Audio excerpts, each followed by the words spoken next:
ஒரு அடர்ந்த காட்டுல ஒரு பெரிய முனிவர் வாழ்ந்து வந்தாராம். அந்த காட்டுல இருக்கிற எல்லா விலங்குகளுக்கும் அவர் தினமும் ஆன்மீக போதனைகளை சொல்லுவாராம். அவருடைய ஆன்மீக போதனைகளை கேட்க காட்டில் உள்ள விலங்குகளும் தினமும் அவர் இருக்கிற இடத்துக்கு நாள்தோறும் தவறாம வந்துடுவாங்களாம். அதே காட்டுல ஒரு குட்டி எலியும் வாழ்ந்து வந்துச்சான். அதுவும் தினமும் முனிவர்கிட்ட வந்து அவரோட உபதேசங்களை கேட்கறத வழக்கமா வச்சிருந்துச்சான்.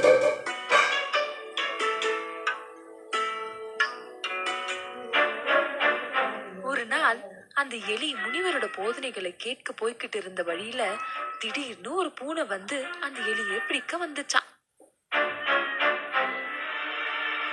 பூனை கிட்ட இருந்து தப்பிச்ச எலி நேராக முனிவரோட ஆசிரமத்துக்கு ஓடி வந்து முனிவர்கிட்ட தன்னோட உயிரை காப்பாத்துங்கன்னு வேண்டி கேட்டுக்குச்சான்.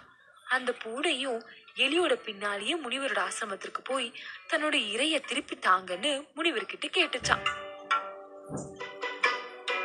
முனிவருக்கு என்ன செய்யறதுன்னு புரியாம கொஞ்ச நேரம் யோசிச்சுக்கிட்டு இருந்தாராம். அதுக்கப்புறமா தன்னோட தெய்வீக சக்தியால அந்த எலிய பெரிய பூனையாக மாத்திட்டாராம். தன்னோட முன்னாடி பெரிய பூனை நிக்கிறத பார்த்த அந்த பூனை அதை பார்த்து பயத்தோட அங்கிருந்து ஓடியே போயிடுச்சான்.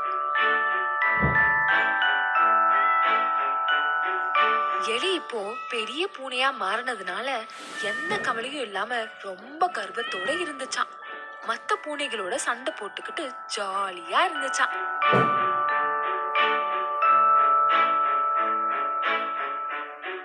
கொஞ்ச நாளைக்கு அப்புறம் பூனையா மாறின அந்த எலி நடந்து போய்கிட்டு இருக்கிறப்போ அது திடீர்னு ஒரு நரி தாக்குச்சான். நரிய பார்த்து பயந்த பூனையா மாறி இருக்கும் எலி மறுபடியும் முனிவரோட ஆசிரமத்துக்கு ஓடிச்சான். முனிவர்கிட்ட தன்னை காப்பாத்துங்கன்னு கேட்டுக்குச்சான்.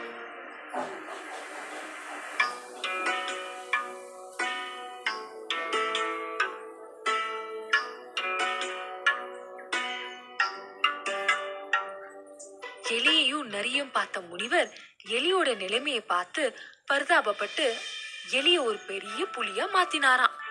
புலியா மாறின எலி இப்ப எந்த பயம் இல்லாம இருந்துச்சான். தான் காட்டுக்கே ராஜாங்கிற ஆணவத்தோட தேவையில்லாம மத்த விலங்குகளை கொண்டுச்சான். தன்னோட செயல்களால ஒருவேளை முனிவருக்கு தான் மேல கோவம் வந்து திரும்பவும் தன்னை எலியா மாத்திட்டா என்ன செய்யறது எண்ணத்தோட எலி ஒரு முடிவு பண்ணுச்சான். எலி முனிவர்கிட்ட போய் உன்கிட்ட உள்ள எல்லா சக்திகளையும் நான் அனுபவிக்க விரும்புகிறேன் அப்படின்னு சொல்லுச்சான். புலியோட வார்த்தைகளை கேட்ட முனிவருக்கு அதோட கெட்ட எண்ணமும் புரிஞ்சு போனதுனால முனிவருக்கு ரொம்ப கோவம் வந்துச்சான். உடனே தன் முன்னாடி இருந்த புலிய மறுபடியும் எலியாவே மாத்திட்டாராம். எலி தன்னோட தப்ப உணர்ந்து முனிவர்கிட்ட மன்னிப்பு கேட்டுச்சான். தன்னை மறுபடி புலியாக மாத்துங்கன்னு வேண்டிக்கிச்சான். ஆனா முனிவர் எலியோட பேச்சை கேட்கவே இல்லையா. எலி அங்கிருந்து விரட்டி அனுப்பிட்டாராம்.